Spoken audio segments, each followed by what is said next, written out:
Hello folks, welcome to the channel. If you wish to learn how to resolve Microsoft Office error code 147-0, then stick on for the solutions.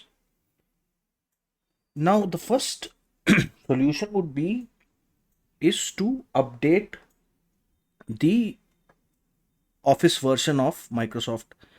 So how we can do that is by opening any one app connected to Office. Here I will open Word, you can open PowerPoint or any other app, and we click on Word.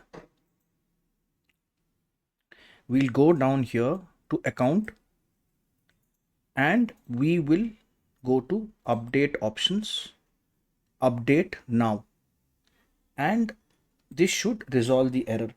Now if it does not resolve the error, then another option would be is to repair and reset the Office.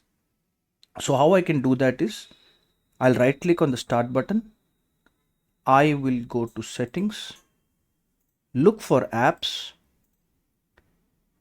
installed apps, and let's locate Office 365. Okay, we got Microsoft 365 Office. We'll click here on the three buttons, advanced options, and we will look for repair and reset. So we will click repair, and once it is repaired, we will click reset, close the window, and we will reopen the Office application again. This should resolve the error code. If this video helped you, then please subscribe to the channel. Enjoy your day.